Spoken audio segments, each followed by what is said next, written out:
Hello, it's Nikki, and welcome back to episode 3 of the secret series that goes alongside the free workshop 10 ways where you could be blocking or stopping yourself. Today, I want to talk about bravery, and I want to say that bravery is very much on a spectrum. You don't have to go all in immediately and go from 0 to 100 immediately. Like, I'm a brave person now. I'm just doing all of the things all of the time. Being brave can be about dipping your toe. It can be shuffling forward. It can be taking the tiniest step in the right direction for you. It can be slow and steady. So when I'm talking about bravery, it's about turning that dial for you.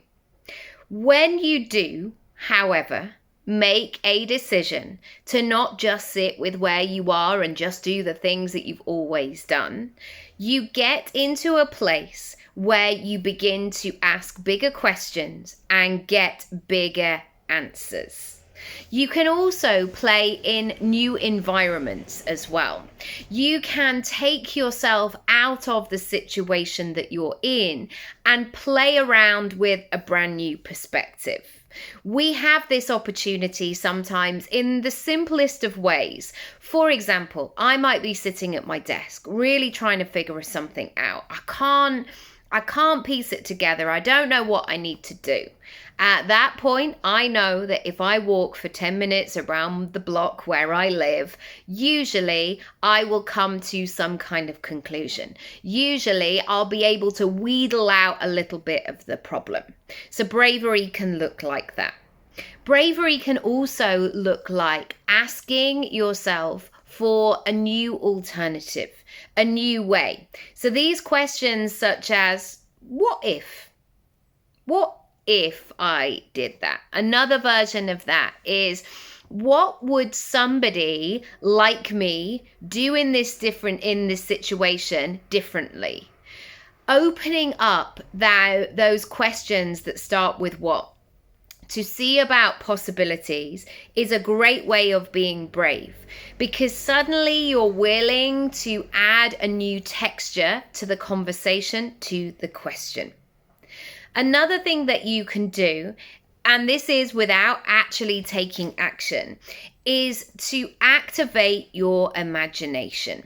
So many people do not even think about the possibilities. They're very black and white about it, like, well, no, I haven't done this before, so it's probably not going to work anyway. I want you to begin to connect with your imagination, to allow yourself to go to some different places in your imagination. Because as soon as you do that, you begin to light things up in your brain.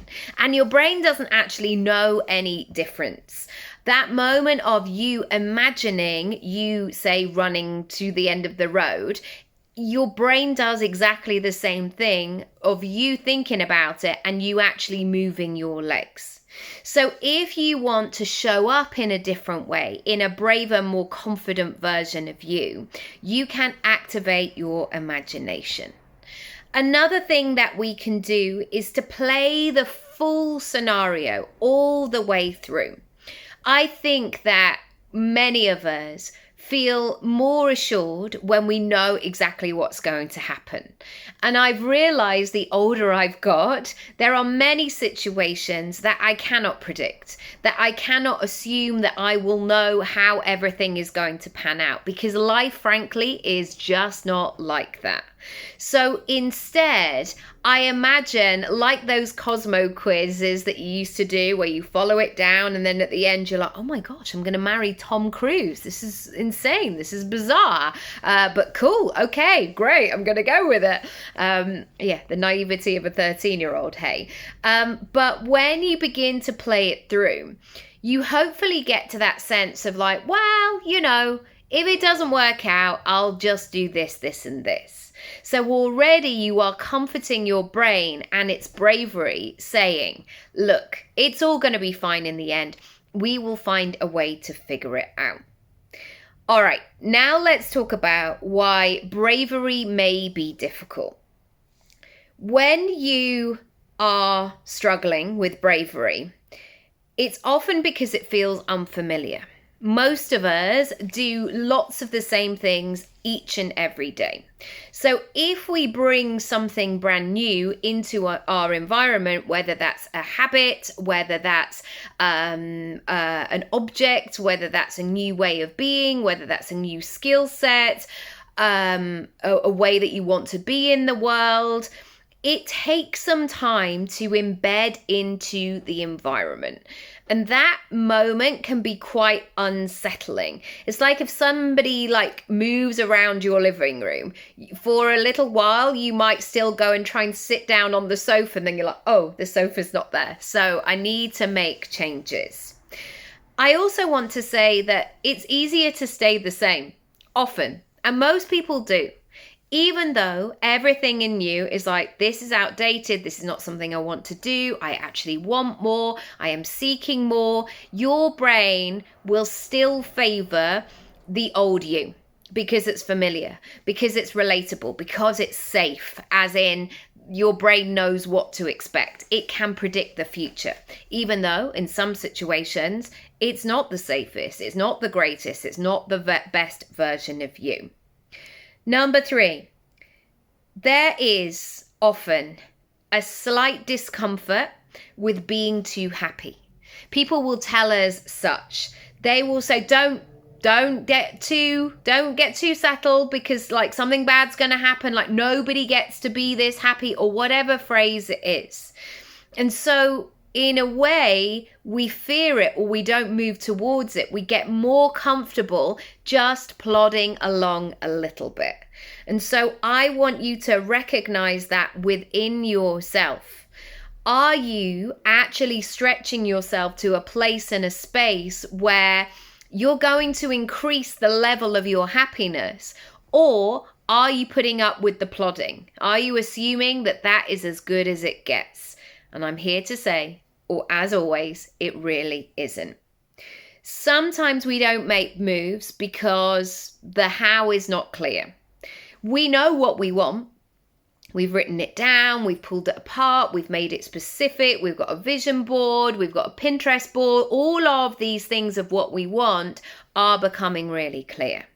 And yet the how is nowhere to be found. The how is hiding behind the sofa, oh God, don't ask me how to get started.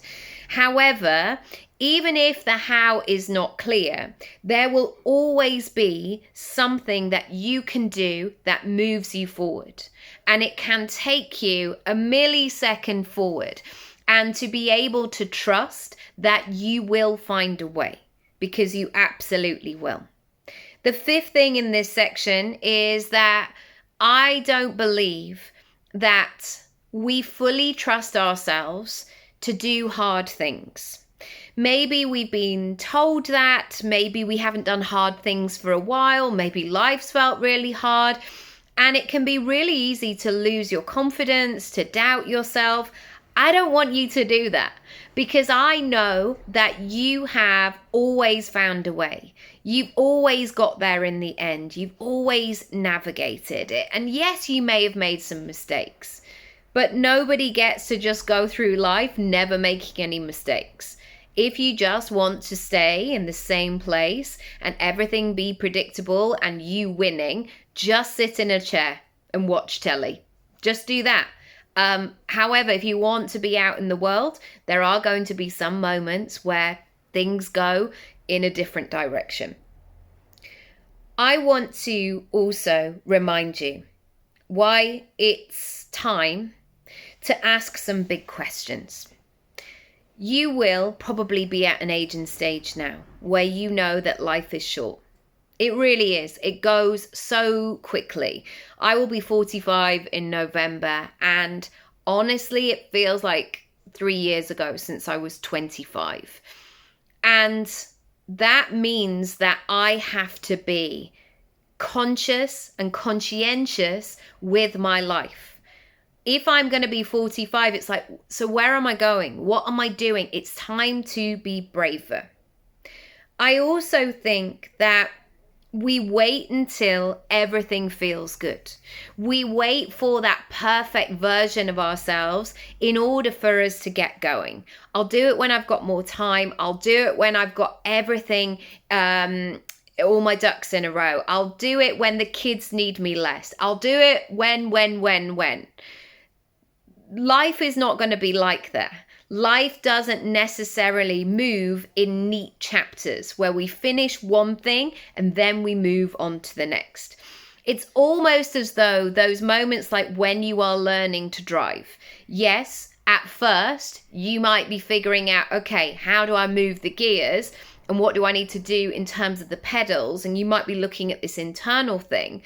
But you're also going to be making different decisions based on the outside things. So you're going to be adjusting the gear that you're in according to your outside environment as well. And this is the same with your progress, your goal setting. Yes, it may not be that you can go into fifth gear immediately. Yes, your outside world may require you in a really big, chunky, difficult way at the moment. However, that doesn't mean that you can't start. You might just need to adjust your speed and the way that you are moving through the world. I think that sometimes we forget that we are being watched. And if we remind ourselves of that, sometimes we associate being watched with being judged. And I don't think that that is the case. There are people watching you right now, and they are in awe of how you move.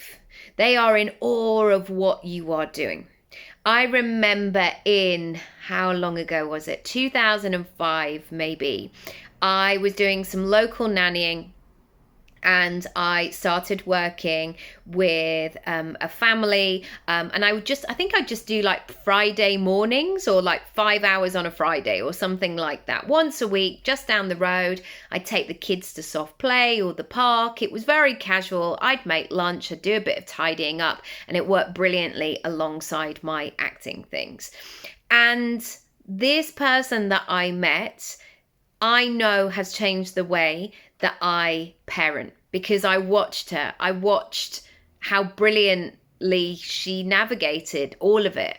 And we're actually going out for lunch, her and I, in a couple of weeks' time. And we've maintained that friendship outside of me working alongside her. And I don't want you to focus on what you are not and just keep looking ahead. I want you to notice who's following you behind, and to remember that you know some stuff. You are great at what you do, and don't allow yourself to give yourself that hard time. In order to move, you need to consider how you're going to adjust your energy accordingly. And so often people will say, I just want to create more impact in the world. I just want to help more people. The way to look at that and the way to make that happen is through systems and flow. And sometimes this is technology, like, okay, I can now serve more people because the technology will allow me to do that. Equally, it could be reliant on your energy. So how are you going to take care of that rather than just showing up in situations of like, oh my gosh, I'm so exhausted? A couple of final things. It's all going to be clearer when you build a strategy. It's all going to be easier, joyful, more straightforward when you have a strategy. And I think there is a resistance to a plan sometimes because people assume that it's boring. People assume that it's too rigid. When we talk about a plan, you can make that as detailed or as light as you wish. Remember, it's your plan. However, if there is no plan and every day feels like you're making it up, I don't believe you're setting yourself up for success. Finally, you do not just progress when you're doing. You progress when you are resting and you are playing as well. And so in this series, whenever there's an option for you to think, right, okay, I've got to do more, more. I've got to do all of these things. Often it isn't the case. I want you to think about rest and play in there and how you can actually take a step back from your business and be more in touch with yourself. And then you can go back out and do more things. To finish with, some questions. What is it that you actually want? What do you want from your life? I would love you to free write on this or speak into your phone if that is easier. What do you want? What is your version of success? What is important to you? What are you striving for? And allow it to come to the surface. Remember, the how may not present itself immediately. It's all right. We don't need to worry about the how. Let's just get into the what. What does this look and feel like? Get into the senses. What's going on for you there? Finally, who do you want to be? Who is this next version of you in the world? The 2026 version, the 2027 version. Where are you going next? I also want to recognize in asking that question where you are carrying old identities of a you that no longer serves you. And this can be quite confronting sometimes of like, oh my goodness, I've been doing this thing for years because I'm stuck in 2007. That is really great to acknowledge. And I always work on the basis that if you acknowledge it, you can work with it, you can tweak it, you can become aware of it, you can reframe it. So don't worry about any of the ugly answers that come up. It's all good. Let them all out and then you can move forward. Thank you so much for watching. If you haven't watched the workshop already, go ahead and do that. I will leave the link. If you've signed up, you just need to log in via my website. If you are ready and you're like, Nikki, let's go, let's do something, do send me an email, book in, and we'll have a conversation and see what is a good option for you. Lots of love.